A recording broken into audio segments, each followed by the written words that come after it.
For the repair of the Proface monitor and the Tegia control unit, the following procedures were necessary: replacement of various electronic components and general cleanup of the units.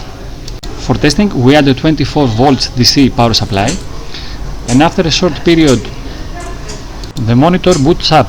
We then confirm that all the units menus are operational and the touchscreen responds crisply.